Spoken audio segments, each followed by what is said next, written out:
If I don't use DistroKid, how are people gonna listen to my music though? Okay, so I can send them like a WAV file, a digital download, but how do they add that to their playlist? Should I do a poll? Maybe ask like all my fans who has CD players still. Maybe some people have some Walkmans still. Oh yeah, flash drives, but will people actually listen to the music and download the music from a flash drive, or will they just lose the flash drive? I couldn't even get past this screen without accepting that I will never use fraudulent streams again. I was so angry and I couldn't even talk. I couldn't call no one. I was looking for a number and all I could do was message a bot. DistroKid lays off how many employees? Spotify's removing how many albums? DistroKid removed one of my songs? Independent artists. Let's talk about music distribution. Stressful topic. Hang out with me for a second though. So yeah, I went to open up my phone, went to check into my DistroKid account, and it popped up with a message with a red flag saying that I'd been using fraudulent streams. They found fraudulent streams. They were warning me if it ever happened again, they're gonna permanently delete my account, blah, blah, blah, blah, blah. And the crazy thing is it was one of the lowest streamed songs ever.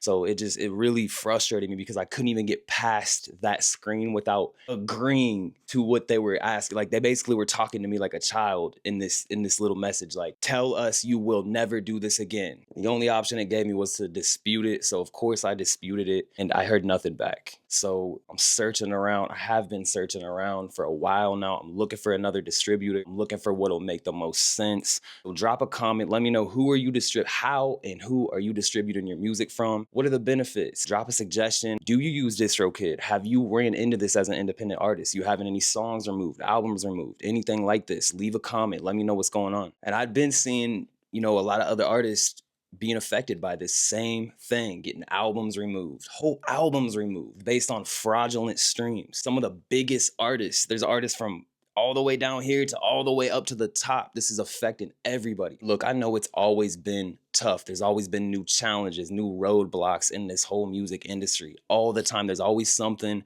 that we have to push through or maneuver around to get our music heard. But it seems a lot tougher and you see it. It's obvious. It's happening in front of our eyes. There's a lot of people coming out and talking about these things. The truth is out there. We can't bury our head in the sand anymore. You can choose to, but it's not going to help you. I'm not getting defeated by this. This is not going to stop me, and I hope it doesn't stop you either. We got to take the control back into our hands as independent artists. We have the control. It's our art.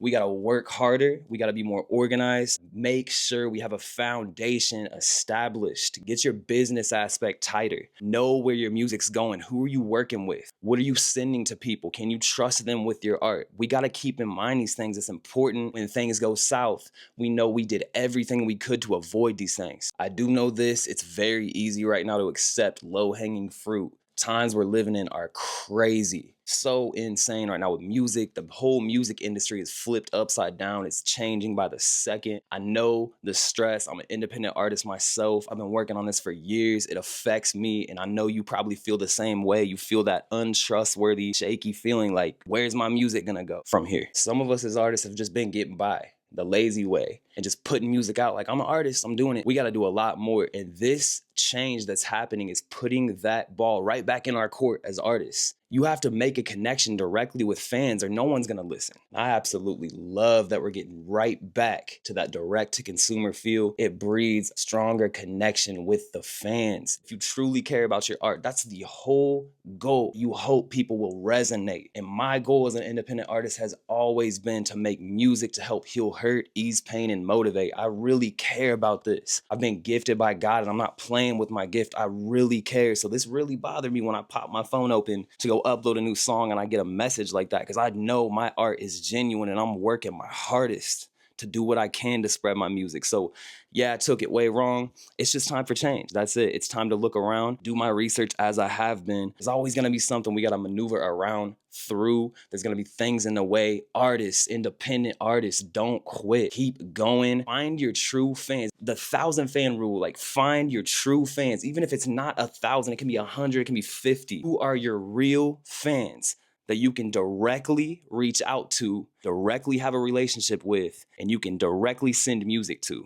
Do you have a list of people right now that you can think of that you can truly reach out to, whether it's by email, phone, any way, whatever your process is? Do you have a group of people like that? If not, 2025 is the focus for that. Build direct fans, build fans, build fans. Inviting people to come see us live. Is that performance worked out? Did you really put your hardest effort in to make that a show that people are spending their time? Even if it is a free show, they're still taking time to come see you. Build a fan base that really cares because you really care. That's really felt. When you truly care about your music, people really feel that. I'm talking about real, true fans that follow everything you do, that reach out to you and thank you for the projects you drop and explain to you why they love it. True fans. I'm talking about those people. That hasn't changed. They will support you to the fullest. I think we are not finding those true fans because this whole model of streaming and everything else has made it easy for people to be an artist. Even if they're not truly passionate about being an artist, it looks cool to be an artist. I mean, people are lost. They're trying to find their identity. I understand that. There's always going to be corporate monsters. There's always going to be these huge companies trying to come and take everything. That's always been a thing as well. But we have to get to the point where we know how to utilize them when it helps us, when it benefits us, and not be fully leaning on them while they're taken from us. That's not how it should be. Be aware of what you sign. If you get an email offering any kind of deal, distribution deal, if you need to find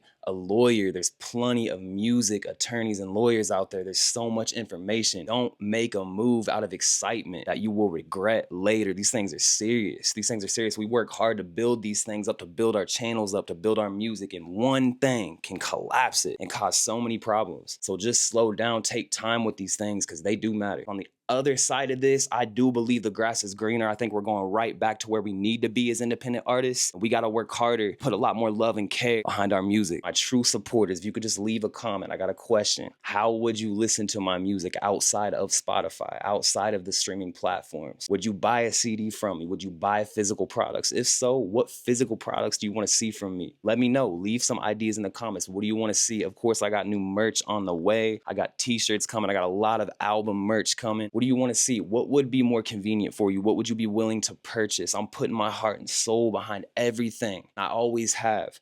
I care about this art. I care about you, and I do this for y'all. So give me some suggestions, whatever it may be. Drop it in the comments. If you've heard the new Growing Pains album that I recently dropped, drop that in the comments as well. Let me know what one of your favorite songs. Seriously, independent artists, we got this. Don't give up. Times get tough. We're going to get through this. Keep working as hard as you can on your music. Work on the business side. Be organized. Stay up. And I dropped a brand new song today. It's called Good Times. It's a heartfelt kind of looking back, just being thankful. Time is flying. There's so many memories I've made. Stay tuned. We got so much music on the way. Thank you guys for tuning in. Let's keep creating. No matter what's in the way, we're gonna figure it out. There's always a solution to the problem. We just gotta get to the solution, stay patient, and don't give up. Good Times, it's out everywhere. You might as well go check it out. It's right on my YouTube channel. Have a blessed day. For those not with us, raise a glass. Raise a glass. Bittersweet memories, looking back. Looking back. All the good times we had. Life's too short, let's keep in touch. Yeah, we've been through way too much. Don't get caught up in a rush. Everything comes soon enough. Look at us, starting families and raising little ones. We're growing up, talking to them 90s babies. Didn't tell us once we'd hit 30, we feel like we were going kinda crazy maybe.